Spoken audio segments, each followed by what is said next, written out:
Bonsoir à toutes, bonsoir à tous et bienvenue aux rencontres du laboratoire qui se déroule en temps ordinaire à la Gaîté Lyrique et qui s'est dématérialisé en ligne pour cause de confinement et de fermeture au public des établissements culturels. Donc le laboratoire, c'est un rendez-vous régulier qui s'inscrit au croisement des pratiques de recherche et des pratiques artistiques. C'est une sorte d'observatoire critique des technologies et on y expérimente des formes, des prototypes qui essayent d'interroger, de réinterroger nos habitudes de pensée. Donc c'est le cas avec ce cycle de 3 rencontres qui se termine aujourd'hui, intitulé « Prototypes pour penser l'après-croissance ». Donc ces rencontres qui menées à l'initiative du collectif Disnovation et ses invités proposent d'imaginer ce que pourrait être une société dont le modèle ne serait pas celui de la croissance économique infinie. Donc cette proposition est également une sorte de prolongement de 2 expositions, l'une à Bruxelles au Centre d'art numérique IMAL, l'autre au 3 Bicef à Aix-en-Provence dans le cadre du festival Chronique, mais dont l'ouverture a été repoussée pour l'instant en raison de la Covid-19. Peut-être que Nicolas et Maria pourront préciser ce point tout à l'heure. Donc lors de la première séance, pour ceux qui n'étaient pas parmi nous, les participants étaient invités à tester un jeu de plateau expérimental muni de cartes et d'un questionnaire qui permettait de se projeter dans un futur qui ne carbonerait plus aux énergies fossiles et d'imaginer ce que deviendraient dans un tel scénario certains objets de notre quotidien comme un avocat ou une bouteille de plastique.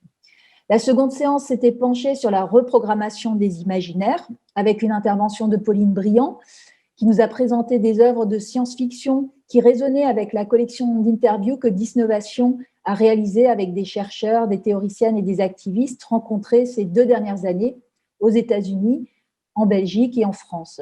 Donc nous sommes partis à la découverte d'un certain nombre de notions nouvelles, telles que le principe de la 7e génération ou encore la négatechnologie. Et vous pourrez retrouver ces courtes capsules vidéo sur le site basse consommation, donc postgrowth.art, en un mot. Donc, ce soir-là, nous avons aussi eu le plaisir d'accueillir l'anthropologue et chercheur Dusan Kazic en entretien avec Clémence Seurat, qui nous a invités à concevoir un monde non pas seulement post-croissance, mais plus radicalement encore un monde post-production, c'est-à-dire un monde où les humains ne produisent plus, mais vivent tant bien que mal avec les autres vivants. Donc ce soir, c'est une autre facette de leur projet que nous présente le collectif Disnovation, en nous proposant d'explorer un angle mort de notre modèle économique basé sur la croissance. Ce que ce modèle basé sur les énergies fossiles semble un peu ignorer, c'est à quel point il est dépendant des ressources d'énergie élémentaires qui proviennent du Soleil, de la Terre ou du cosmos. Des ressources qu'il prend rarement en compte dans ses calculs. Et les artistes vont ce soir s'employer à rendre visibles un peu ces ordres de grandeur énergétique qui animent le métabolisme planétaire et mettre un peu en lumière la nature et l'étendue de ces choses qui ne sont pas calculées. Donc, quelques mots rapides de présentation de nos intervenants ce soir. Donc, le collectif Disnovation, qui est composé de Nicolas Maigret et Maria Roskowska, qui développe des enquêtes et des pratiques interdisciplinaires entre art contemporain, recherche et hacking. Et Disnovation s'est associé avec de nombreux autres chercheurs, journalistes, etc. pour cette recherche au long cours. Et pour cette partie plus spéculative du projet, il s'est associé plus spécialement à Baruch Gottlieb. Donc Baruch est un artiste et chercheur, commissaire d'exposition. Il enseigne actuellement la philosophie de l'art numérique à l'Université des Arts de Berlin et l'épistémologie des données à l'Université technique de Brandebourg. Il est membre des collectifs d'artistes Telekommunisten et Art and Economic Group et il est l'auteur de A Political Economy of the Smallest Things et de Digital Matérialisme. Et je vais sans plus tarder leur donner la parole après vous avoir précisé qu'en tant que participant, donc vos caméras et micros sont désactivés durant la présentation, mais vous pouvez utiliser le module questions-réponses pour poser vos questions au fur et à mesure du débat. On essaiera de les poser à à nos intervenants pendant la seconde partie. Et également, vous signaler que cette séance est enregistrée pour être disponible en vidéo pour pouvoir la re-regarder. Voilà, je donne la parole à Nicolas et à Maria et à Barouk. Bonne soirée. Merci Marie. Donc pour cette troisième séance, on souhaitait se concentrer sur une approche un peu plus spéculative et aussi peut-être plus holistique, c'est-à-dire plus englobante et plus peut-être transversale, en tentant de proposer d'autres modes de description des flux économiques, des flux énergétiques, des flux physiques qui sont liés à l'activité notamment humaine, et en essayant de proposer cette description, non pas dans un modèle économique néoclassique ou orthodoxe, mais en proposant d'autres outils, d'autres modèles de pensée, d'autres modèles de description, notamment un modèle qui s'articule autour de l'énergie primaire fournie par le Soleil. Donc on va y revenir tout doucement. Ce sera une lecture un peu hybride, puisque on a essayé de rendre compte un petit peu de l'état d'avancement de notre processus de recherche, et notamment d'un travail de vidéo qu'on est en train de développer avec Baruch Gottlieb. Et donc, cette conférence sera une forme un peu composite, un état des lieux en fait, de cette recherche, composé de prises de parole, d'extraits, de citations et de modules de cette vidéo en devenir. Donc, un point d'entrée assez, disons, à la fois évident, mais en même temps qui aide à poser un peu le débat, c'est le fait que tout un ensemble de paramètres dans la manière dont fonctionne l'économie orthodoxe et dont elle est comprise par le grand public fait majoritairement abstraction en fait de la biosphère et de l'ensemble des énergies aussi bien, on va dire, du vivant et qui, quelque part, ne rentrent pas dans les équations et sont délibérément mises à l'écart, en fait, de ces modèles comptables et du coup de ces modèles de description de notre rapport au monde. Et du coup, c'est aussi bien une forme d'invisibilité dans la source en fait de ces flux économiques que dans l'ensemble des conséquences de leur rejet et de leur externalité dans le monde. Donc, on l'a précisé déjà plusieurs fois dans les conférences précédentes, mais on va le rappeler. Quand on approche la notion de croissance économique avec ce projet, ce dont on parle, c'est effectivement aussi d'une croissance des flux énergétiques et des flux de matière qui sont mobilisés et convoqués, mis en action par l'humanité, et notamment avec disons, des impacts plus ou moins grands selon où on se trouve autour du monde. Et ce que le PIB enregistre, c'est effectivement une croissance, mais pas n'importe quelle croissance. C'est la croissance des flux économiques. Et donc, ça, par nature, invisibilise tout un ensemble d'autres effets et d'autres dépendances de cette croissance apparente, puisqu'on y reviendra. Cette croissance n'est peut-être pas une croissance à tout égard. Et ça invisibilise donc les effets de cette croissance, notamment sur la biosphère, c'est-à-dire l'ensemble de la couche qui abrite le vivant autour de la planète Terre.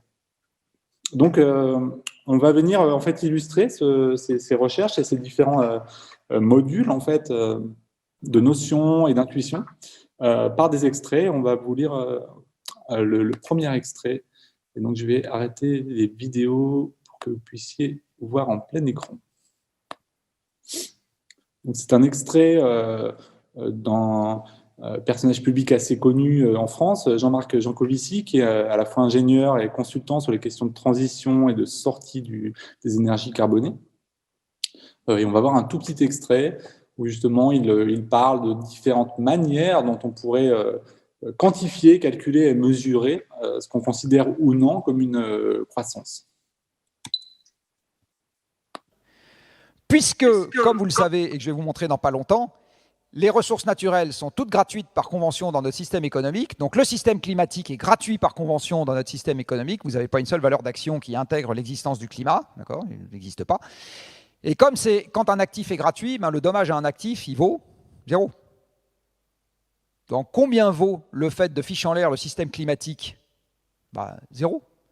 Alors en fait, on essaye de contourner le problème en disant on va essayer de voir quelle perte de PIB on pourrait avoir si on touche à un actif qui est gratuit et qui intervient quand même dans le fait qu'on ait un PIB. Bon. Il y a des économistes, alors c'est très rigolo parce qu'ils sont à l'université de Chicago. Vous savez, l'université de Chicago, c'est l'université de Rockefeller et de Milton Friedman, c'est-à-dire celle qui a fait que les gens qui sont dans cette salle pensent qu'ils manipulent une donnée, à savoir un prix dans lequel toute l'information nécessaire est contenue dans le prix. C'est ça, l'université de Chicago et Milton Friedman. Alors malheureusement, ce n'est pas du tout vrai, vous allez le voir dans pas longtemps. Et c'est très rigolo de voir que c'est de cette université que vient un article qui est paru il y a une semaine, dans lequel il dit, si on regarde toutes les conséquences, le coût de la tonne de CO2, de la tonne de carbone, pourrait se balader entre 10 000 et 600 000 $. Alors je vais vous faire un petit calcul tout simple. L'empreinte carbone d'un Suisse, comme d'un Français, parce qu'on est à peu près dans les mêmes eaux, se balade entre 10 et 15 tonnes de CO2 par an. C'est-à-dire que si je fais les émissions nécessaires à tous les produits et services consommés par un Suisse moyen à 15 tonnes de CO2 par personne, si la tonne de carbone est à 100 000 $, donc la tonne de CO2, la tonne de CO2 à 300 000 $, eh bien, vous avez 15 fois 300 000, 4,5 millions de dollars de coût du changement climatique pour le mode de vie qu'on a aujourd'hui par personne, alors que la même personne va ramener 30 000 $ de PIB par an. Donc ce que vous disent les économistes, là, c'est qu'on peut justifier d'une valeur économique du changement climatique qui fait qu'à chaque fois qu'on fait $1 de PIB, on croit qu'on s'enrichit. En fait, non, on est juste en train de s'appauvrir monstrueusement. C'est une autre manière de dire que la réparation des dommages sera totalement hors de portée de l'économie. C'est une autre manière de dire ça.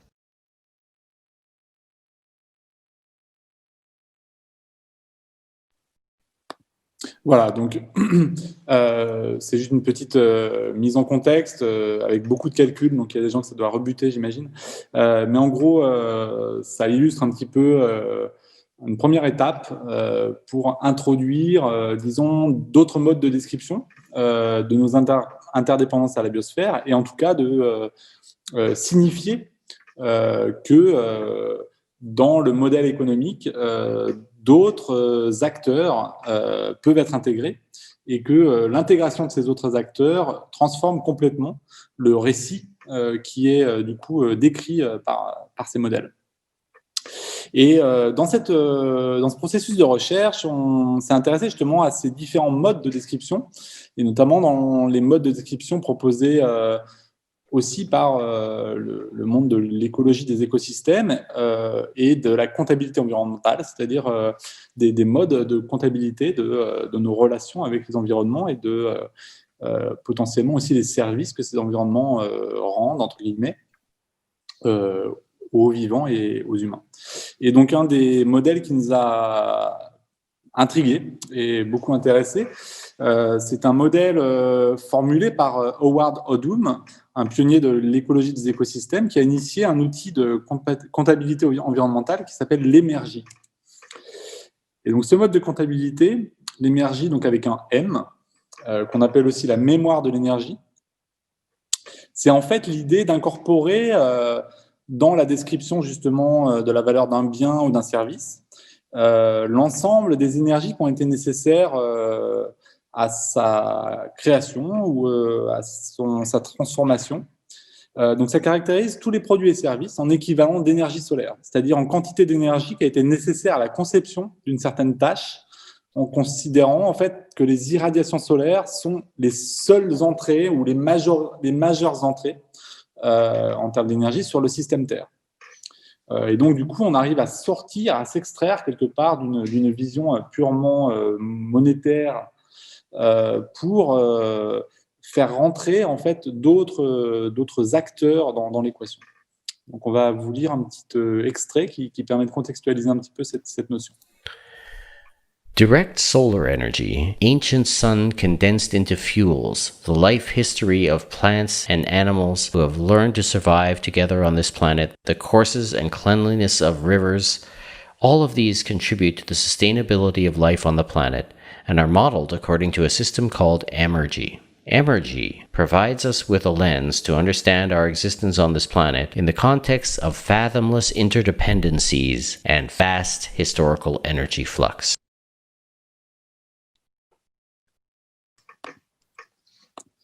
Voilà, et donc, évidemment, ce modèle de l'énergie est critiquable à plein d'égards, notamment dans sa tentative de représentation de l'environnement sous la forme d'un système qui serait intégralement quantifiable. Toutefois, pour nous, en fait, il était profondément intéressant, notamment parce qu'il met en lumière des dynamiques et des ordres de grandeur qui peuvent nous être utiles pour penser autrement, ou en tout cas pour offrir d'autres perspectives qui viennent décrire l'entremêlement entre le vivant, l'activité humaine et le très long terme de ces impacts et de ces activités. Donc, si notre ambition n'est plus uniquement la recherche de chiffres justes ou de chiffres précis, un modèle, toutefois, peut devenir un outil en fait, pour penser des modes d'interrelation, des ordres de grandeur, et aussi pour décrire ce dont on sait qui échappe au calcul, voire même pour décrire les choses qu'on sait qu'on ne sait pas, ou qu'on sait qu'on ne pourra pas quantifier, qu'on ne pourra pas mesurer. Et donc, c'est l'angle sur lequel on va essayer de vous emmener à partir de maintenant. Une illustration très très simple de ce champ en fait de description. En anglais, il y a cette catégorie du missingness, c'est-à-dire le champ de description des inconnus ou des manquants. Et là, voici un exemple du coup de la chercheuse et économiste Kate Raworth, qui présente un espèce de cas d'école très très simple, qui est en fait la description du système économique néoclassique, et donc les interrelations toutes bêtes entre les usines, les lieux de production et les foyers. Et donc, en quelques étapes très très simples, elle montre en quoi ce type de description est en fait le lieu de tout un ensemble de manquements complètement évidents et cruciaux. Donc, la première étape, elle refait apparaître notamment la dépendance aux ressources naturelles et quelque part la manière dont tout ça expulse, projette tout un ensemble de pollutions à nouveau dans l'espace de la biosphère. Et puis ensuite, elle fait apparaître aussi tout ce qu'on appelle le travail non économique ou non rémunéré, notamment le travail du care. Mais on pourrait étendre ça au travail du vivant également. Puis ensuite, elle fait apparaître le fait que tous les foyers, toutes les firmes ne sont pas égales dans ces modèles. Et donc, il y a tout un ensemble d'inégalités forcément qui sont à l'œuvre. Donc voilà pour expliquer juste de manière très très simple ce qu'on entend par le champ de représentation de ce qu'on sait qui n'est pas décrit ou de ce qu'on sait qu'on ne peut pas quantifier. Et c'est ce chemin qu'on a souhaité intégrer et explorer aussi dans cette recherche. On va vous présenter un extrait vidéo qui illustre cette question dans le champ plus spécifique de la comptabilité et de la mesure des systèmes environnementaux. Donc, c'est un extrait d'un documentaire de Adam Curtis que vous connaissez sans doute, All Watched Over by Machine of Loving Grace, l'épisode 2, qui se focalise sur la question, à cet endroit précis, de l'environnement observé comme un système qui serait quantifiable. But even as this was happening, a huge experiment began that aimed to prove convincingly how stability was maintained in ecosystems. An ecologist called George Van Dyne set out to create a computer model of the grasslands that stretched across Colorado. All the animals, insects, plants, and the systems that linked them were going to be recreated inside a computer. Van Dyne wanted to finally show how feedback really worked in nature. What George Van Dyne really wanted to do was take the universe that you're seeing out here in front of you, this grassland landscape, and be able to represent it in the computer, to have a virtual grassland. You know, it's an act of substantial arrogance to say, I think that I can devise a virtual ecosystem and capture it inside this computer, I think. That's a good It was a great idea. Van Dyne hired dozens of researchers to begin collecting data on everything that lived in the grasslands and what was underneath in the soil. They built a machine that travelled across hundreds of square miles, hoovering up insects and small mammals. These were then opened up to find out what they had eaten. Other researchers followed larger animals to find out in minute detail what they were eating. We had a graduate student who would follow the pronghorn, the antelope, and he could walk along beside them and watch what they ate. And every time they took a bite of a plant, he would record on his tape recorder 1 bite of blue grama, 1 bite of sphaeralcia. 2 bites of artemisia, 3 inches tall, without flower. 2 more bites of artemisia. 6 bites of kochia, without flower. 3 bites of blue grama, 2 inches tall, without flower. Well, sometimes they would take a bite, he couldn't tell what it was. So he would stop, open the animal's mouth, reach in, pull it out, look at it, put it back in the animal's mouth, and go on. And they put a hole in the side of the bison where you could reach in and sample what the bison had been eating, look at it under a microscope. Then you'd weigh each little separate pile, and you'd enter it in a data sheet. And we'd give it to Dave, who was the data manager, and he would get one of his minions to punch it on an IBM card, an 80-column IBM card, and that would be read into the computer and stored on magnetic tape. Let's take a look at the reading cycle and see how we're doing. George Van Dyne then used all the data to construct a vast, intricate model that simulated how all the different elements of the system, the plants and animals, interacted. Every species had its own submodel that was then linked through feedback loops to other species and their submodels. This is a grasshopper submodel. This tells us what's going on with grasshoppers. Now there's predators down here, and it's right at this point it's just an unspecified thing. But what that means though is that there was another submodel for birds, for small mammals, and other potential predators of grasshoppers. So there was another submodel that was simulating the populations of, let's say, lark buntings all the time, which is one of the predators on the grasshoppers. That model then feeds that information, that submodel feeds that information to this submodel, which uses Sam's equation to predict the death rate of grasshopper eggs for that day. Voilà, donc désolé pour cette diffusion sans sous-titres, on n'a pas eu le temps de vous préparer ça. Mais résumé en quelques mots, c'est donc toute une entreprise de comptabilité en fait des interrelations entre un ensemble d'espèces sur une biorégion délimitée.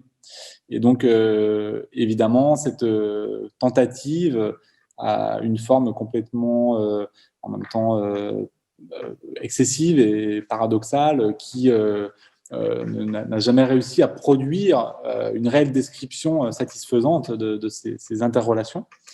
Et c'est ça qu'on voulait mettre un peu en relief.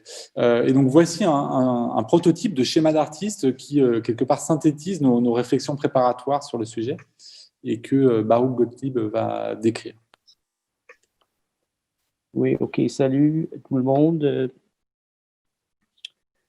Oui, alors quand on a vraiment débuté à réfléchir sur ce projet-là, c'était vraiment dans l'esprit de vouloir produire des modèles alternatifs qui pourraient aider pas seulement nous autres, mais aussi les scientifiques de s'exprimer d'une manière qu'autrement ils ne pourraient pas s'exprimer, ou aller au-delà des spécialisations parce que tous les scientifiques, leur domaine, et on voit un peu ça dans le documentaire qu'on vient de voir,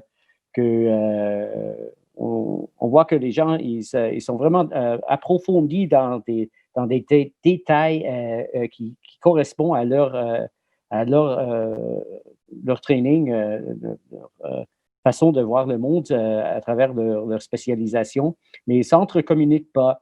Et les situations comme faire une sorte de transition de la consommation des carburants, le changement à une échelle immense qui implique tous les secteurs de la société. Bon, on peut pas imaginer ça, on ne peut pas faire ça, on ne peut pas planifier ça quand on est tous dans nos propres spécialisations.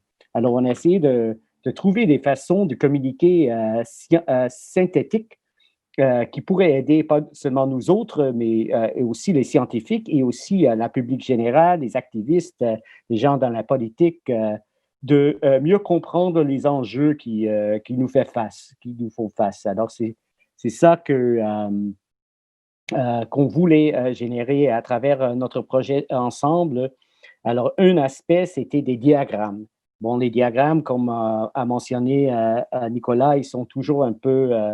ils ont des capacités d'aider la communication, mais vraiment, ils sont dialogiques. Hein.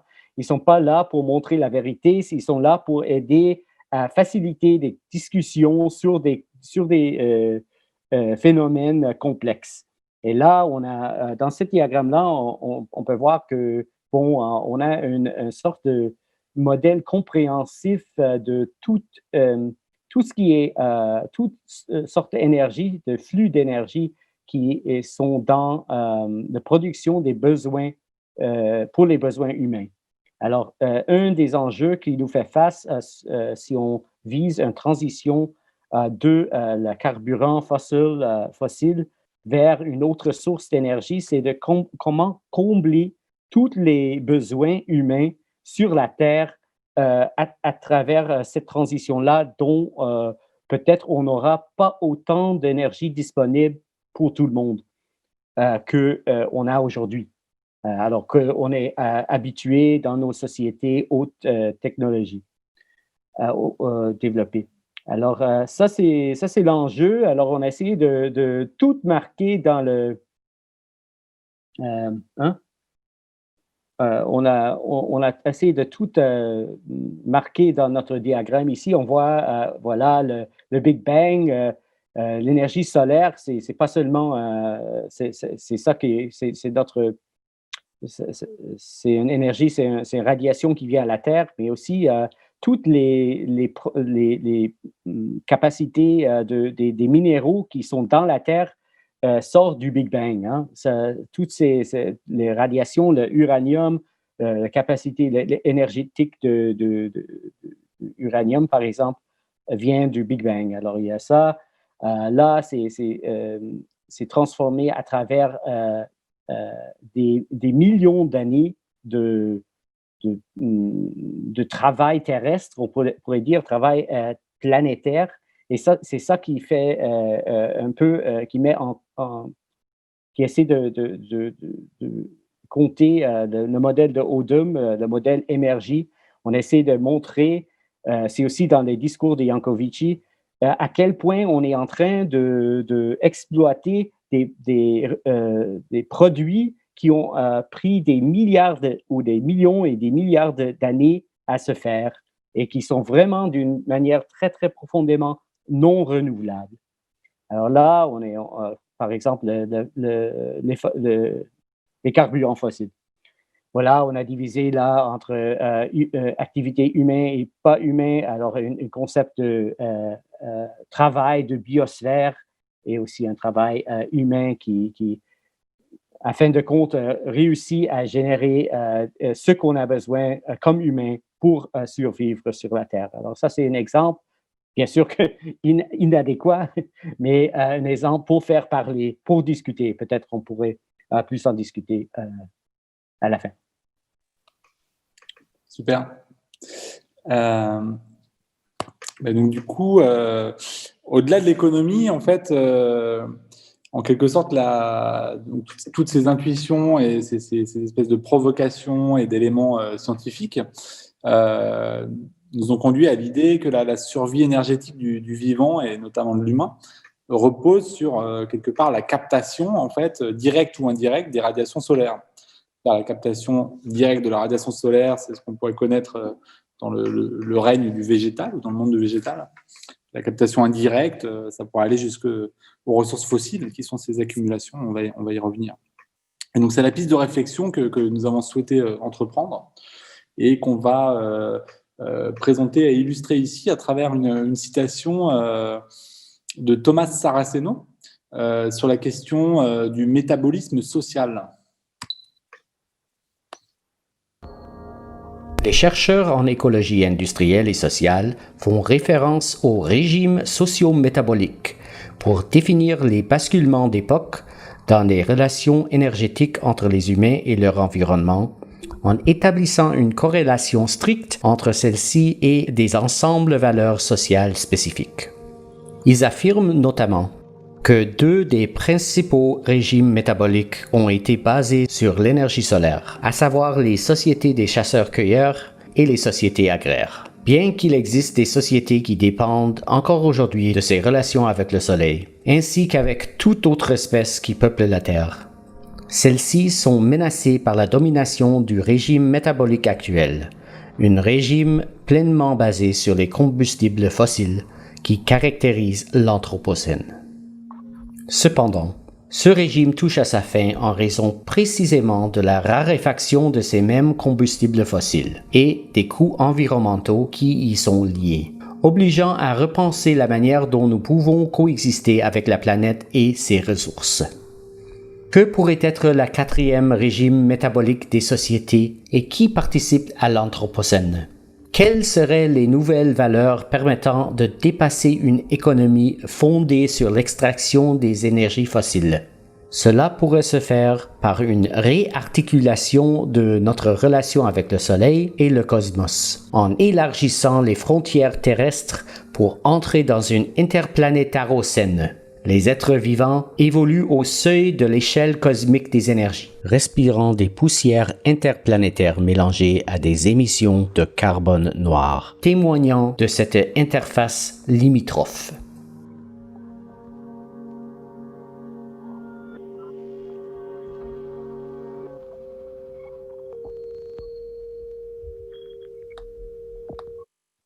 Voilà, et pour approfondir sur cette intuition des différents régimes métaboliques sociaux et le fait que notre époque et nos styles de vie seraient sans doute définis par un régime métabolique propre et notamment qui serait défini en grande partie par son rapport aux énergies fossiles.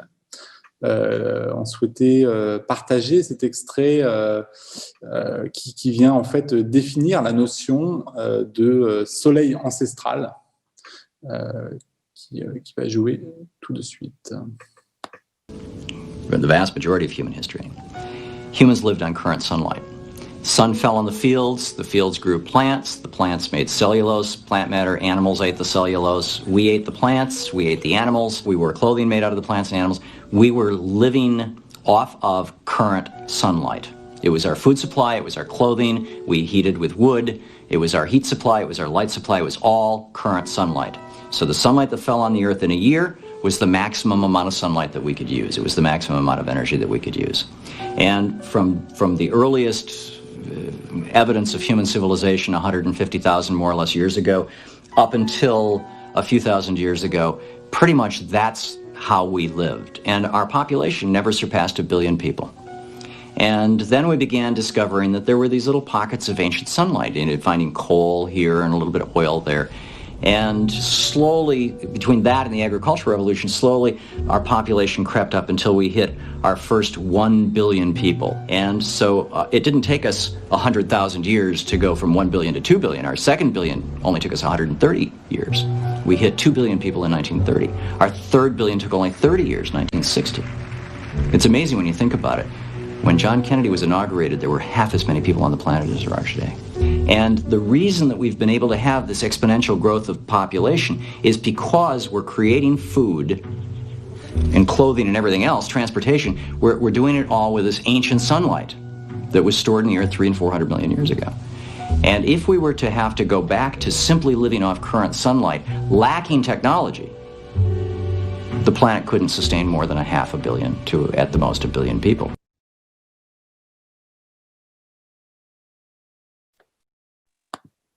Alors, suite à cet ensemble de recherches et d'intuitions, nous avons commencé à explorer des notions en particulier, donc du soleil ancestral, concept qui vient d'être présenté par Tom Hartman, où il explique que les énergies fossiles sont les résultats des millions d'années d'ensoleillement sur les végétaux, qui sont ensuite convertis en pétrole, charbon et gaz. Et aujourd'hui, nous exploitons les dernières ères du soleil ancestral. Et la deuxième notion, c'est la notion des esclaves énergétiques. Donc, c'est lorsque cette énergie fossile est utilisée pour animer les machines. Et on va présenter une courte vidéo pour expliquer ça. Technically, human labor can also be accounted for in kilowatts and joules, the amount of energy exerted into the system. Human labor also comes from ancient sunlight, energy stored in the materials they eat. Human labor, radically stripped away from its social and cultural context, is merely energy, which is why we have the same word for work in physics. A horse can exert 14 times more energy than a human per working day.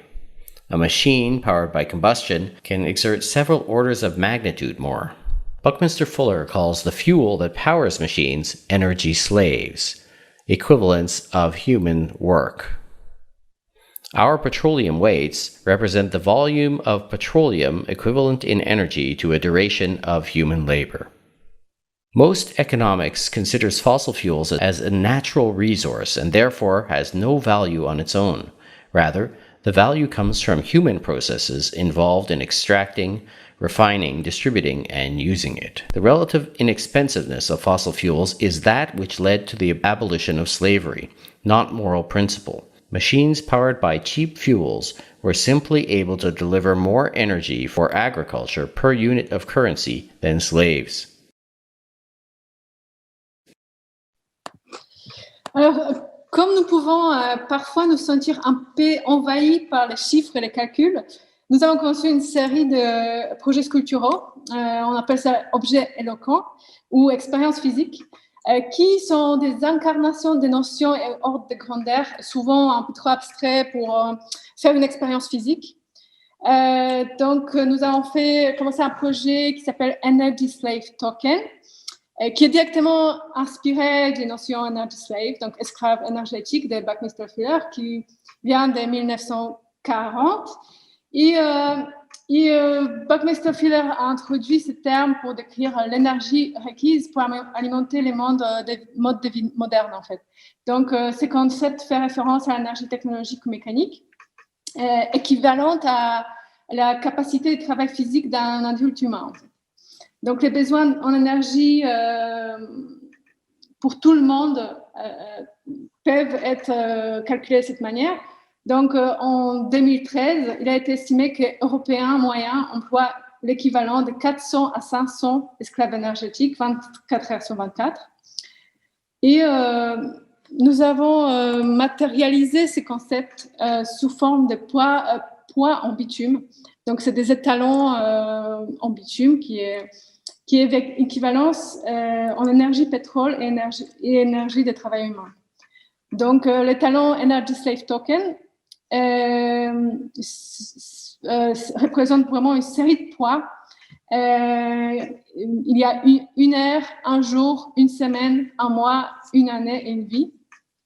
Et cette série de poids est conçue pour représenter les ordres de grandeur qui séparent la force de travail générée par notre corps et de l'énergie produite principalement à partir des combustibles fossiles qui alimentent la technosphère. Donc, ces étalons sont en paire source et peuvent être conçus facilement, reproduits, utilisés et distribués sans restriction. Et ça, c'était les premiers projets qui a initié la série Post-Growth. Et ensuite, on a commencé à travailler sur l'énergie solaire. Et je vais laisser Nicolas l'expliquer. Oui, donc nous revenons donc à notre sujet de départ, la question du lien à l'énergie primaire du Soleil et sa place centrale en fait dans la description des processus humains, en tout cas la place centrale qu'on souhaitait y donner avec ce projet dans la description des processus humains et de leur maintien dans le temps long, voire très long. Donc SolarShare, ce projet, donc on va dire la part solaire est en fait un projet qui cherche à proposer d'autres modes de description à la fois spéculatifs et radicaux, qui donnent d'autres éclairages sur notre lien à la biosphère. Et nous allons lire un court extrait qui contextualise cette notion. Welcome to the Geophysical Energy Management Center, Brussels Department, Spaceship Earth. This video will help familiarize you with some of the concepts we will need to sustain our material existence on this planet. Firstly, it is important to recognize that this video itself, the screen where it appears, and the electricity coursing through it are all made possible due to fossil fuels and the globalized extractive industries. All of this requires energy. What you are experiencing right now is an expression of energy which has come in one form or another from the Big Bang and much more importantly for us on this planet, from the Sun. Ah yes, the Sun. Reliable, radiant nuclear reaction in our sky helped life form on the planet and nourished it over millions of years before the emergence of our species. What we call life on this planet has learned to transform the energy of the sun into complex forms, producing biochemical compounds which catalyze the energy. Millions of generations of life on the planet produces the fertile biomass, along with the ever-radiating sun above us, helps sustain and proliferate living beings. Millions of generations of life and death on the planet concentrates the energy of the sun preserved in living tissue, compressed through the slow work of the planet into what we call fossil fuels. It is often said that human civilization really begins with the mastery of fire. What is fire but the release of ancient sunlight compressed into materials?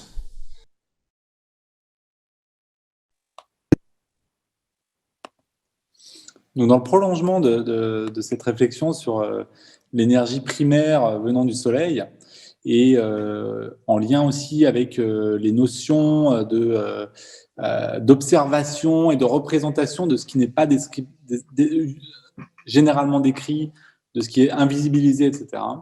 On souhaitait vous partager une sorte de pendant ou de complément à cette réflexion qui est la notion de dépense de Georges Bataille et qui questionne quelque part notre condition contemporaine, qui semble se distinguer peut-être par la quantité de ces dépenses improductives, on va dire, ou superflues.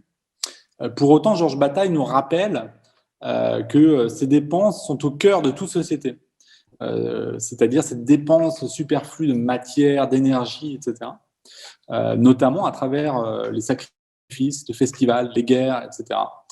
Et c'est un extrait qu'on souhaitait vous partager ce soir. Donc, voilà une petite séquence à ce propos. Dans une perspective anthropologique, l'énergie pourrait être redéfinie comme le carburant de l'action, ce qui nous pousse à agir. Bataille appelle servile la portion d'énergie qu'un être humain utilise pour sa subsistance ou pour sa croissance biologique. Or, la simple subsistance biologique ne requiert qu'une minuscule portion de l'énergie disponible. Le cœur du problème réside dans l'énergie excédentaire, une fois consommée la part dévolue à cet usage servile. L'excédent d'énergie exige un usage souverain. Il faut décider de l'usage de ce carburant de l'action en considérant le contenu philosophique du projet politique qui le définira. C'est l'utilisation souveraine de l'excédent d'énergie qui fait de nous des êtres humains. Les différentes manières d'utiliser cet excédent caractérisent et distinguent différents types de sociétés. Cette énergie peut être dépensée pour des sacrifices, des festivals, pour la guerre ou pour la paix.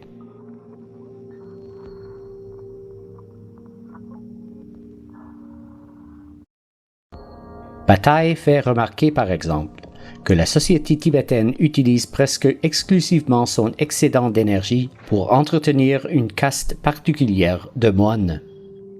La rencontre avec cet excédent d'énergie a été un moment déterminant pour l'humanité.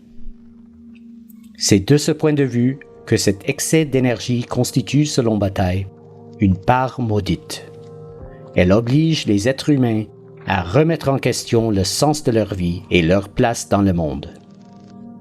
Ne pas en faire usage soulignerait l'incapacité de l'humanité à exercer sa liberté.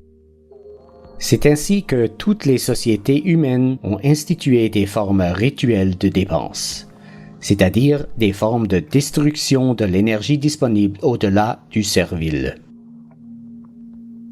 Ces formes rituelles peuvent être plus ou moins sophistiquées et remplissent des fonctions différentes. Elles servent à humaniser le gaspillage constitué par l'inutilisation de l'énergie excédentaire en le soustrayant à l'empire des processus naturels incontrôlés pour les faire entrer dans le règne de la culture et du symbolique.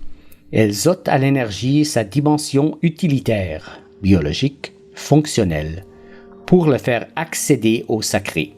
La destruction des objets vise à effacer leur statut servile de choses utiles, pour les faire entrer dans le règne du sacré.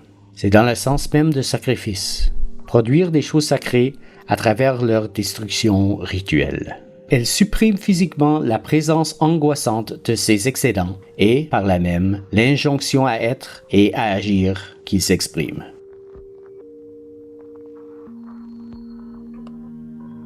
C'était donc un extrait de Romano Onofrio sur la notion de dépense de Georges Bataille.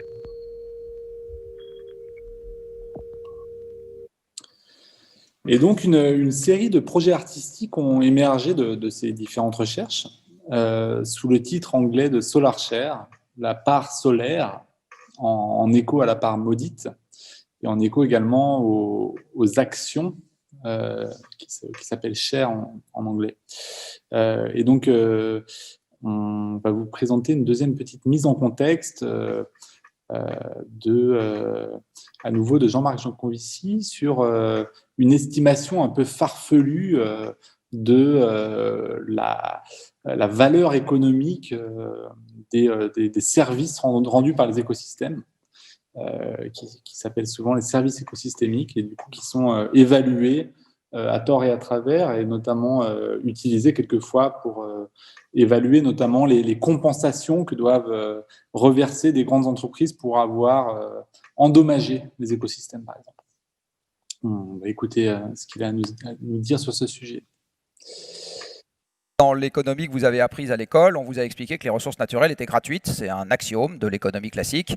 Vous savez que dans l'économie classique, les deux facteurs de production, c'est le capital humain et le travail humain, et le reste, c'est compté comme étant zéro. D'accord ? Donc si on a besoin de l'environnement pour faire de la production, bah, c'est parfait, c'est gratuit. Vous avez peut-être entendu parler, surtout le cosmonaute qui va vous parler, de la Station spatiale internationale.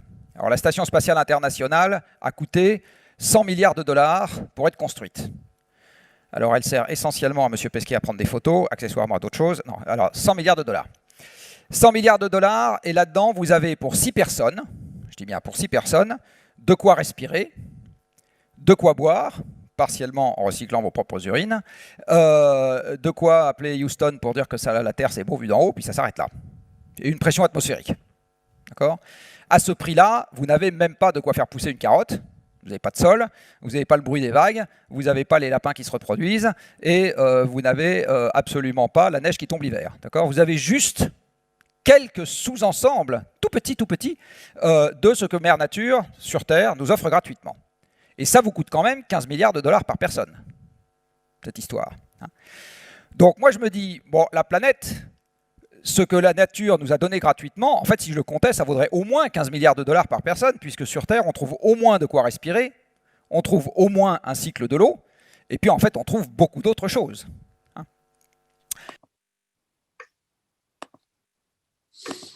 Voilà, donc c'est des calculs à l'emporte-pièce de ce grand vulgarisateur scientifique qui est Jancovici, et qui peut en tout cas nous mettre sur la piste de d'ordre de grandeur. Et c'est des méthodes, on va dire, de calcul hypothétique, mais qui permettent en tout cas d'éclairer en fait les ordres de grandeur dont on parle.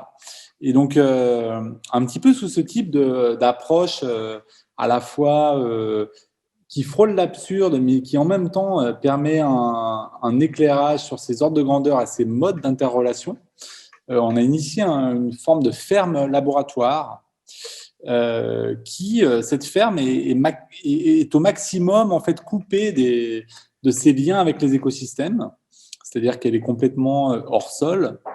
Et cette expérience tend en fait à montrer des ordres de grandeur, justement, des contributions rendues par la biosphère à chaque mètre carré sur Terre. Mais aussi, cette expérience qu'on va illustrer un petit peu plus par la suite permet de mettre en lumière en fait les limites de la viabilité économique des systèmes que tout un ensemble en fait de start-up agro-technologiques commence à proposer aux quatre coins du monde, c'est-à-dire de commencer à cultiver complètement hors sol, dans des conteneurs, dans des fermes verticales, etc.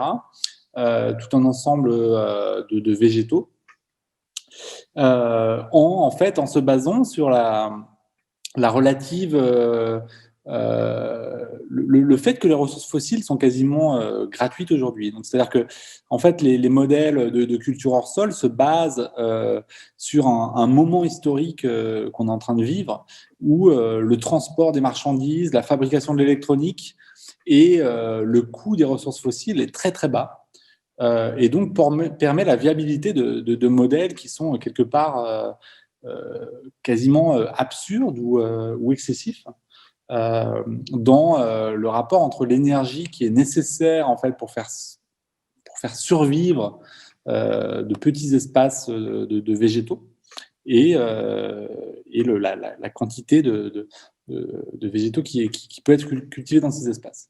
Donc on a mis en place une espèce d'espace expérimental qui vient en fait quelque part magnifier et mettre en lumière tout un ensemble de paradoxes, de limites, et qui vient aussi du coup exemplifier une espèce de valeur hypothétique de ce que chaque mètre carré autour de la planète Terre, de la biosphère, reçoit en termes de services écosystémiques. On va présenter un extrait qui vient illustrer cette... Today, the production of the nutrition humans need is deeply dependent on fossil fuels. Nutritive value in food is a concentration of energy in the edible matter.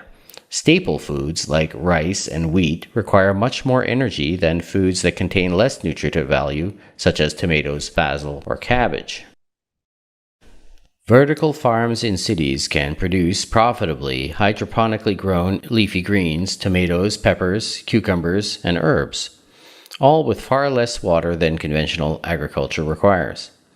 But the produce contains merely a trace of carbohydrates and hardly any protein or fat, so they cannot feed cities, especially not megacities of more than 15 million people. For that, we need vast areas of cropland planted with grains, legumes, and root, sugar, and oil crops, the produce of which is to be eaten directly or fed to animals which produce meat, milk, and eggs. The world now plants such crops in 16 million square kilometers, nearly the size of South America. More than half of the human population now lives in cities. Vertical farms can't substitute for much farmland, and the claims made for these have been exaggerated. Donc voici une vue d'installation de cette ferme dans le cadre du projet La Part Solaire. Et donc c'est une installation qui prend la forme de tout bêtement 1 mètre carré de culture de blé. Pourquoi le blé? Parce que c'est disons l'un des végétaux qui est au cœur de notre alimentation dans cette zone du monde, mais aussi parce que c'est une plante qui nécessite particulièrement beaucoup d'apports énergétiques du soleil et des écosystèmes. Et donc, ce qu'on a fait dans cette expérience, c'est qu'on a essayé en tout cas de rendre la majorité des dépendances de ce qui permet à ce mètre carré de survivre, on a essayé de les rendre artificiels, c'est-à-dire de les fournir de manière complètement dépendante. Tous ces flux qu'on vient fournir, c'est-à-dire l'électricité pour alimenter un soleil artificiel, donc un éclairage à LED, l'alimentation en eau, l'alimentation en nutriments, l'aération de cet espace, le chauffage et la tempérisation du sol, etc. Tous ces flux, en fait, dans leur majorité, sont mesurés, monitorés, surveillés. Et on essaie en fait d'arriver à une estimation plus ou moins hypothétique de l'énergie incorporée nécessaire pour faire survivre ce mètre carré.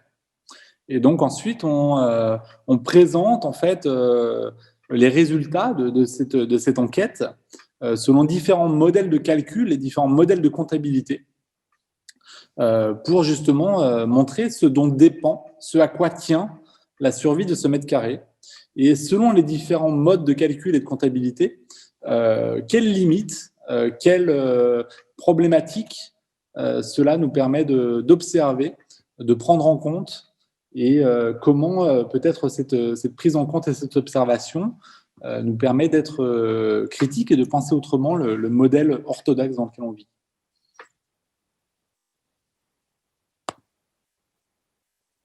L'énergie est la seule monnaie universelle.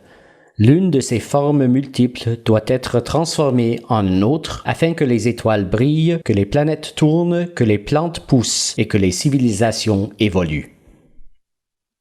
Aussi complexes ou riches soient-elles, les sociétés humaines ne sont rien d'autre que des sous-systèmes de la biosphère. Cette fine couche de vie sur la Terre qui est essentiellement entretenue par des bactéries, des champignons et des plantes vertes. Tout est dépendant d'énergie. Comme je le dis souvent, il n'y a pas d'économie, il n'y a que la conversion d'énergie. L'argent est un moyen très imparfait de mesurer les flux d'énergie dans la société. Donc on vient d'entendre une citation de Václav Smil, et sur de telles bases théoriques, on a commencé à initier une réflexion sur ce que pourrait être une monnaie spéculative qui justement s'articulerait autour d'une matérialisation physique des apports énergétiques solaires dans un endroit donné autour du monde. Donc notamment là, on l'a fait à travers des villes spécifiques autour du monde, où on a essayé de voir qu'est-ce que ça changerait, comment ça transformerait nos modes de perception si les monnaies traduisaient la capacité de la biosphère et des terres à un endroit donné à capter les énergies, notamment du soleil, du vent, etc. Et donc, on va vous expliquer un petit peu les modèles qu'on a utilisés pour ça, mais c'était en tout cas l'exercice théorique et spéculatif qu'on souhaitait proposer, c'est-à-dire une monnaie qui soit réellement localisée et ancrée profondément avec les réalités physiques de sa survie locale, donc des flux énergétiques comme le vent, la géothermie et l'irradiation solaire à un endroit spécifique. Plastic is a petroleum byproduct, which means it is ancient sunlight concentrated in organic material over millions of years, 3.03 grams of which represent the total energy income of 1 square meter in Brussels. The Brussels coin, weighing 3.03 grams of polyethylene terephthalate, is thus materially equivalent to 1 square meter of solar income in a year in Brussels. The Lagos coin, weighing 24.5 grams of polyethylene terephthalate, is materially equivalent to the 1 square meter of solar income at Lagos in Nigeria in a year. How may our understanding of economics change if the instruments we use for money had an equivalent value to the energy stored in them?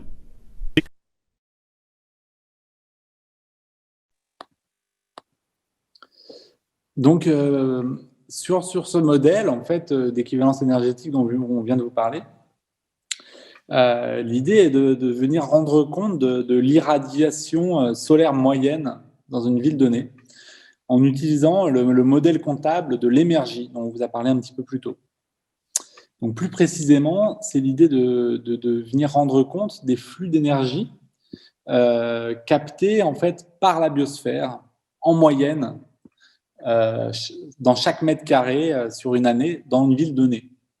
Et donc on s'est dit que cette valeur-là nous semblait une valeur, disons, la moins pire pour représenter en fait le lien entre les capacités économiques et les capacités physiques sur un endroit précis autour du monde. Donc c'est une représentation, on va dire, c'est chacune de ces pièces, et une représentation physique des apports, entre guillemets, renouvelables, c'est-à-dire le soleil, le vent, la géothermie, etc.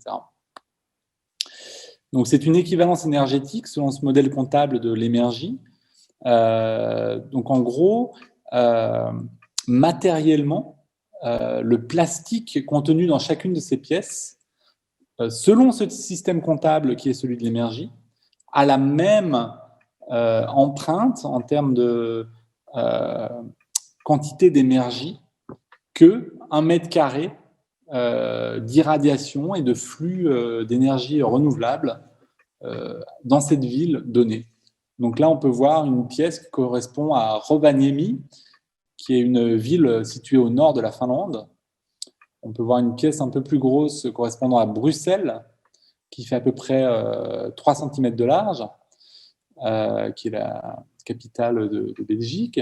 Et ensuite, une pièce correspondant à la ville de Lagos, en Niger, au Nigeria, et qui, elle, fait à peu près 25 grammes de plastique. Et donc, chaque fois, l'idée spéculative était que ces pièces soient vraiment la matérialisation physique d'une équivalence entre 1 mètre carré de capacité renouvelable dans cette ville, selon le modèle énergie, et la même valeur dans le modèle énergie de plastique.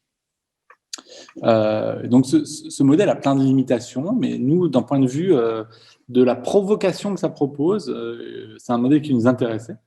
Et si on pousse un petit peu la logique jusqu'à ses limites, voilà un petit peu à quoi on arrive. Donc peut-être que Baruch veut un petit peu commenter les déductions qu'on peut tirer de ce type de modèle et le type d'échange en fait et d'équivalence qui peut en sortir. Oui, comme a bien dit Nicolas, nous cherchons des outils artistiques, des outils, comme Marie a dit, des objets éloquents qui sont pas des représentations d'énergie, mais qui sont l'énergie ils sont équivalents à des montants d'énergie, à des quantités d'énergie eux-mêmes. Alors, dans la plastique de la monnaie de Lagos, comme Nicolas a dit, il y a dans cette plastique-là cette énergie qui est toute l'énergie qui est stockée dans cette plastique-là, qui est à travers les millions d'années de la production de la pétrole qui sort dans la pétrochimie, etc.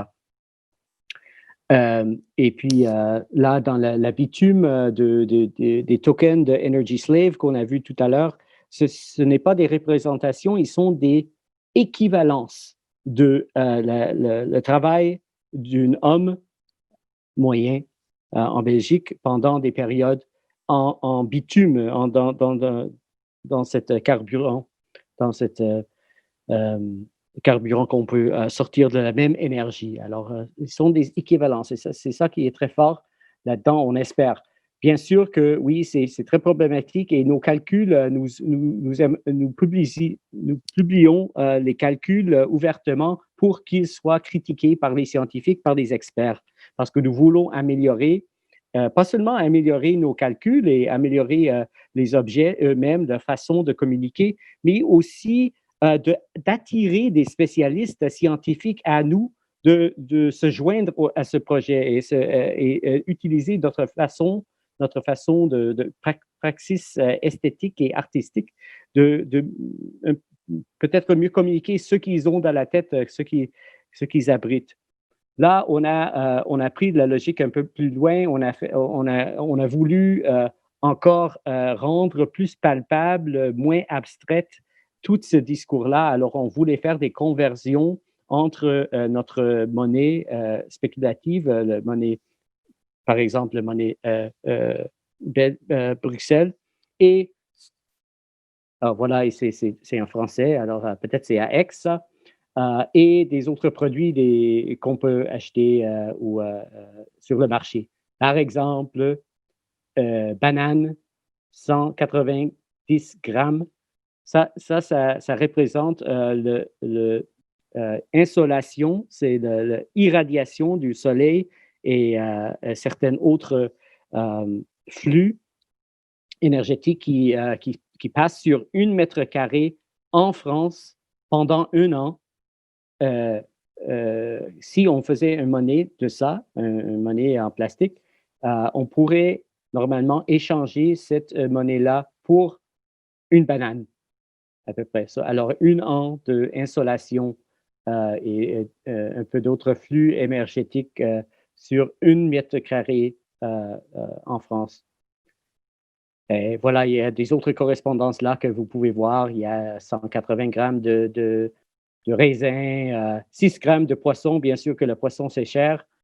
Il y a beaucoup d'énergie dans un poisson et c'est pour ça que c'est nourrissant.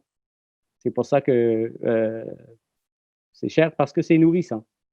Voilà, il y a des correspondances. On est en train de faire des tables de ces correspondances un peu flyées, un peu rigolo, mais pour rendre plus palpable tout ce discours-là. Ouais, super, merci Farouk. Voilà, et juste avant de clore en fait cette présentation, on va présenter le dernier extrait de notre prototype de vidéo sur la part solaire, SolarShare, qui est la partie un peu de clôture du travail vidéo qu'on est en train de développer. Donc je le joue tout de suite. Over the last 150 years, we have, as a species, invented and improved a series of exoskeletons and prostheses, primarily powered directly or indirectly by fossil fuels, which have increased our productivity by orders of magnitude and provided us with a world of relative plenty, and plenty of waste, we see around us today. When we imagine terraforming another planet, or taking human civilization at large scale to space, we need to encounter that not only will we need these exoskeletons we use on Earth, but we need ones which can produce all the necessary ecosystem services such as breathable air and drinkable water we have for free on Earth. If you thought we were using too much energy already, an artificial environment, as demonstrated in the SolarShare farm or in a spaceship, are very prohibitively expensive to provide at any scale.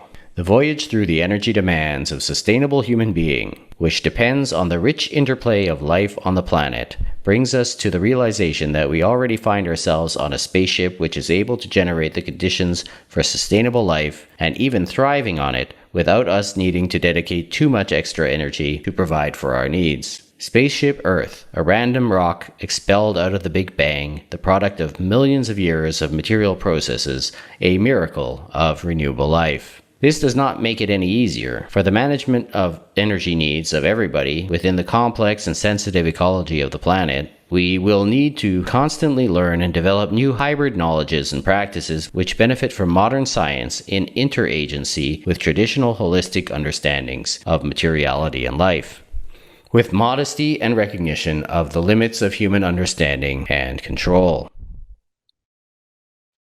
Thank you for your attention. Should you wish to join the Energy Transition Management team on Spaceship Earth, please leave your name and contact at the reception.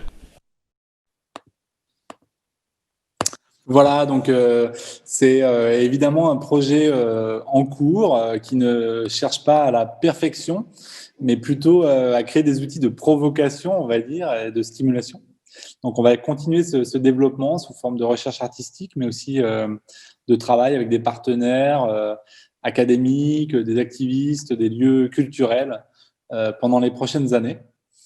Et on invite largement à venir nous créer des réponses, des échanges, s'emparer de ces propositions, venir les discuter, les améliorer, etc.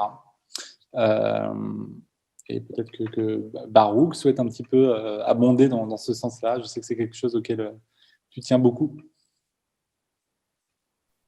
Oui, bon, ce projet sert à alimenter les discours et de trouver des nouvelles manières de confronter les défis qui nous posent cette situation, notre condition aujourd'hui. Ce sont des problèmes tellement complexes, il faut débrouiller ensemble. Alors, j'ai hâte de discuter avec vous aujourd'hui et de continuer à échanger avec tout le monde qui voit cette vidéo dans l'avenir. Oui, effectivement, non seulement on ne cherche pas à créer des systèmes parfaits, mais même plus clairement et de manière très affirmée, on cherche à créer des interfaces ou des proxys pour débattre, pour discuter, pour penser autrement et pour animer justement des envies de contribution, d'amélioration et utiliser en fait tout ce corpus. Donc, on vous invite fortement à le faire et à intervenir. Je peux peut-être arrêter le partage pour qu'on passe en vidéo et puis qu'on puisse peut-être revenir en mode discursif avec Marie Lechner, Maria Rochkowska, Baruch et les différentes personnes qui souhaitent intervenir. Bon, on a déjà une question de M. Botarini qui demande que, intéressant le point de vue de la monnaie solaire, mais j'imagine que ça marche qu'au niveau local. Sinon, je pense qu'il y aurait des mécanismes de spéculation entre les endroits avec plus d'ensoleillement et les autres avec moins d'ensoleillement. Peut-être une première réponse à cette première faille potentielle du système. C'est pas, en fait, c'est un bug ou c'est un feature ou c'est un bug. D'habitude, ce sont les lieux plus ensoleillés et plus fertiles qui sont mal servis par le régime contemporain. Alors, dans ce cas-là, on verra que les lieux où ils sont plus ensoleillés, ils auront plus d'avantages dans cet échange-là. Nicolas? Oui, effectivement, j'allais dire à peu près la même chose. C'est-à-dire qu'on s'est rendu compte en proposant ce modèle un peu farfelu qu'il retournait un peu les cartes. C'est-à-dire que d'une certaine manière, les espaces qu'on appelle le nord global, qui est là où l'économie est la plus prospérante aujourd'hui, sont pas forcément ceux qui ont la monnaie renouvelable la plus élevée dans notre système. Bien au contraire, en fait, les espaces qui ont le plus de vent, d'effets liés au courant marin, au soleil, etc., sont souvent des endroits qui économiquement sont plutôt délaissés ou en tout cas désavantagés dans le système économique actuel. Effectivement, ça pose tout un ensemble d'autres questions aussi sur les typologies et les modes d'échange qui pourraient émerger. Et la question complémentaire, c'était comment avez-vous calculé les équivalents de l'eau potable au niveau énergétique? Parce que là, effectivement, il y a toute la partie radiation du soleil, qui est une chose très importante. Et est-ce que vous avez imaginé incorporer d'autres composantes?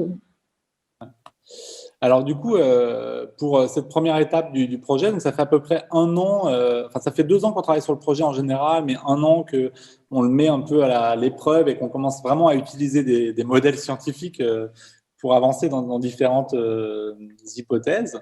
Et du coup, on a principalement utilisé les tables de conversion développées par la communauté justement de recherche en énergie. ce fameux mode comptable qu'on a présenté dans la conférence. Et dans ce mode comptable, en fait, il y a tout un ensemble de méthodes pour essayer d'évaluer en fait quel est le coût pour la biosphère ou quelle est l'intensité en fait d'énergie primaire du Soleil nécessaire pour la production ou le renouvellement ou l'entretien de différents types de ressources, de vivants, de produits, etc. Donc, en fait, l'idée, c'est assez proche des modes de comptabilité qu'on appelle de l'énergie grise ou de l'embodied energy. C'est-à-dire de se dire qu'en fait, on ne va pas compter juste le prix d'un objet ou d'un produit, mais en fait, tout ce qui a permis que cette chose soit là à un moment donné. Donc, ça pose tout un ensemble d'autres questions qui, d'habitude, ne sont pas apparentes. Donc là, dans ce modèle énergie, on se dit qu'en fait, le problème de ce type de comptabilité, c'est qu'on vient ajouter des catégories d'énergie qui n'ont rien à voir entre elles.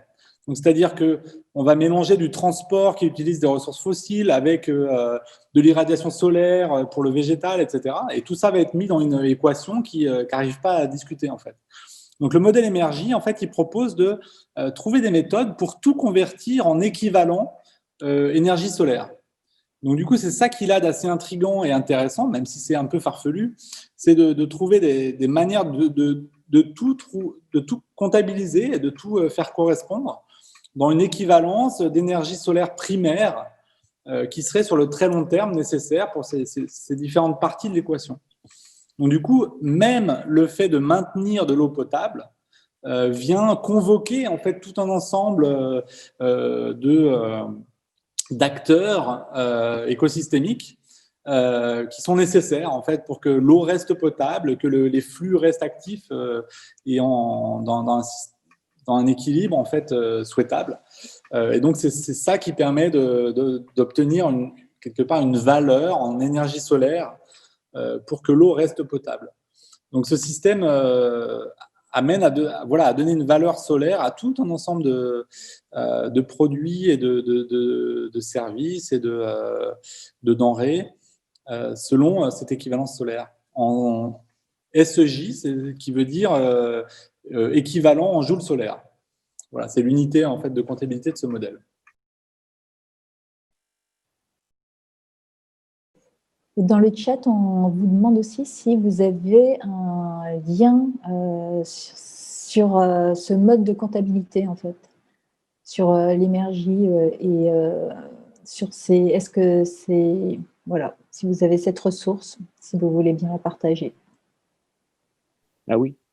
Oui, on a certaines ressources. On est en train de monter le site qui donne toutes les ressources qu'on a utilisées pour créer les dispositifs qu'on a montrés dans les 2 expos jusqu'à maintenant.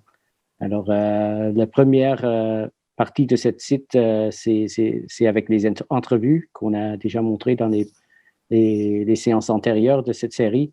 Et puis, oui, on va tout publier, mais si quelqu'un veut tout de suite, on peut récolter les emails et les envoyer. Mais c'est très technique quand même. Et c'est pas tellement facile à naviguer. Ah oui, Nicolas est en train de...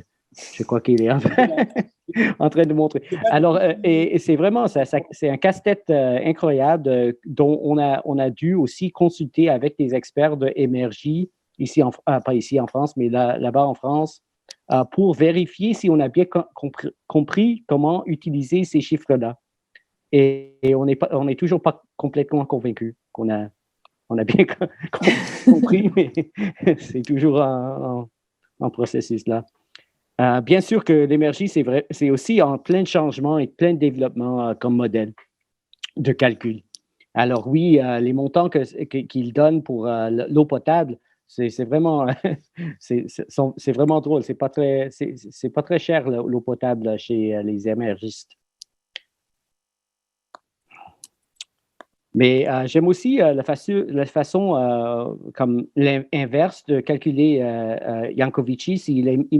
On imagine fournir de l'eau potable en espace ou sur une colonie extraterrestre. Tu sais, qu'est-ce que ça nous coûtera? Et c'est peut-être comme ça qu'on pourrait... c'est calculé. Ça vaut combien l'eau potable. C'est une autre façon. Marie, tu n'as pas de questions? Moi, j'ai une petite question, mais plutôt parce que j'ai pas eu j'ai pas bien entendu l'information. À un moment donné, en fait, quand vous montrez les courbes exponentielles de croissance de la population, et ça, c'est un chiffre souvent, justement, qui m'intrigue, c'est de savoir si on arrête d'utiliser les énergies fossiles, en fait, quelle quantité de population on est capable de nourrir.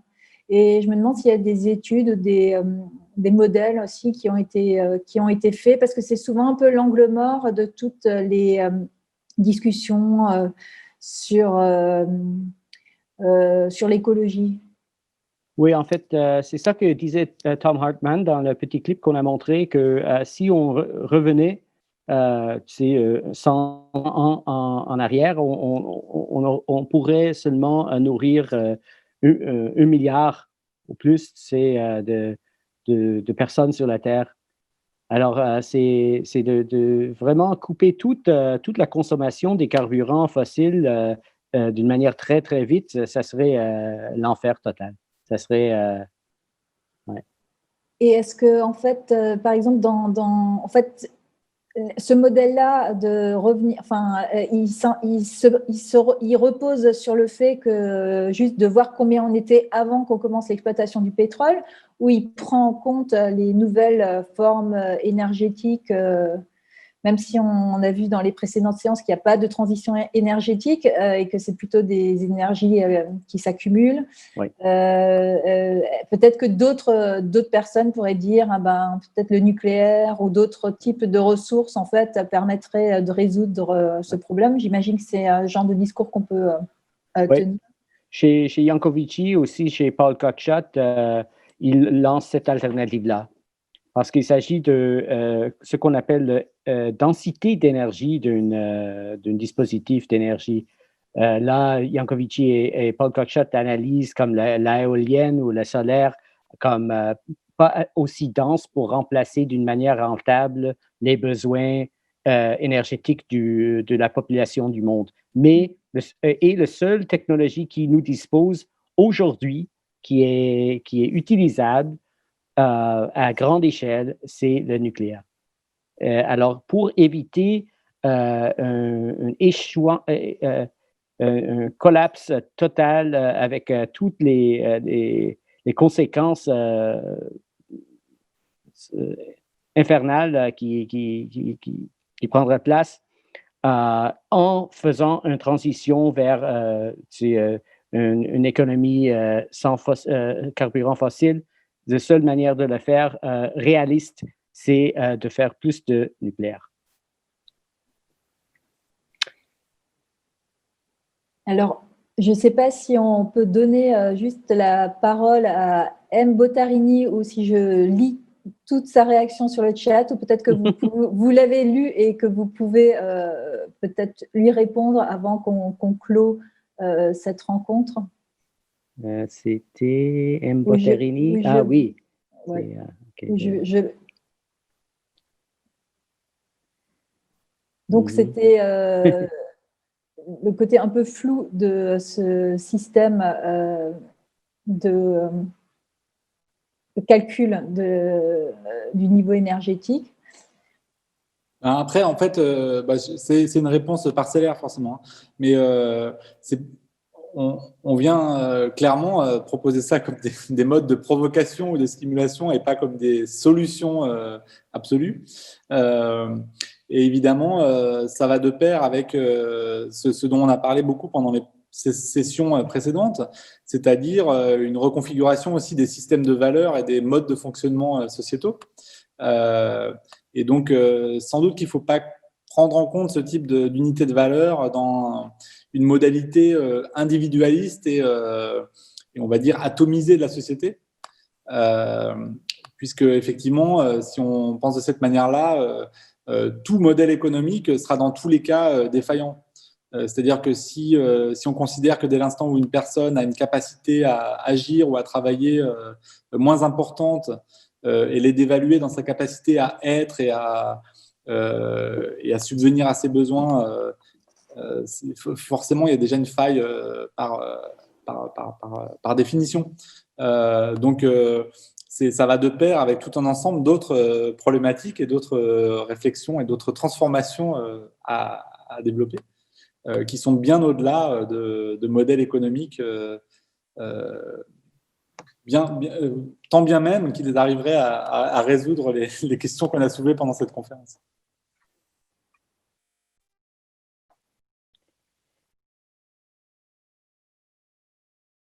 Oui, il faut pas mêler les stocks et les flux. Et c'est aussi une autre spécialisation, c'est une autre discipline qui est assez, c'est assez complexe à comprendre, mais quand même, nous parlons des magnitudes, des conceptions de macroéconomie, pas des détails qui va juste à la granularité de l'individu. Là, je crois que c'est un peu absurde de réfléchir à ce niveau-là. J'essaie de partager la question parce qu'il y avait un commentaire dans le chat que la question n'était pas partagée avec tout le monde dans le chat. Alors, ils n'ont pas vu. Voilà, je viens de partager dans le chat. Voilà, n'hésitez pas si vous avez d'autres questions, idées, remarques. C'est le moment. Et sinon, on reste disponible pour discuter avec vous aux différentes adresses qu'on a communiquées juste avant la fin du partage des slides. Ou à travers la gaieté lyrique.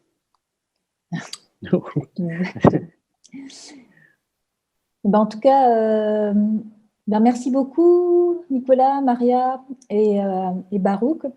Donc le site, effectivement, il va continuer à être alimenté et le site de cette recherche au long cours, postgrowth.art, que vous pourrez retrouver. Nicolas, on vous communiquera aussi, si ça vous intéresse, les dates de l'exposition qui devrait ouvrir quand même un jour à Aix. Voilà, et restez aussi attentifs. On va sûrement rediffuser, ça c'est un message pour Peg qui avait loupé le début de la conversation. Donc, ça va être sûrement rediffusé sur la page plein écran de la Gaieté. Quant à moi, je vous dis à jeudi prochain. Donc, le 26, même heure, à 19h, où on aura la deuxième rencontre du cycle « Et bien danser maintenant », qui s'intéresse à notre manie de tout quantifier et à la mise en chiffres inexorable de nos vies. Et plus spécifiquement, cette séance portera sur le corps sportif et analysera les effets de l'arrivée des statistiques et de l'intelligence artificielle sur l'évolution de ces sports. Et elle démarrera avec une conférence performance intitulée Team Spirit de l'artiste Jeff Guess. Et ce sera suivi d'une table ronde avec le mathématicien Arthur Leroy, qui est un des rares mathématiciens qui s'intéresse vraiment à que faire de la data dans le sport.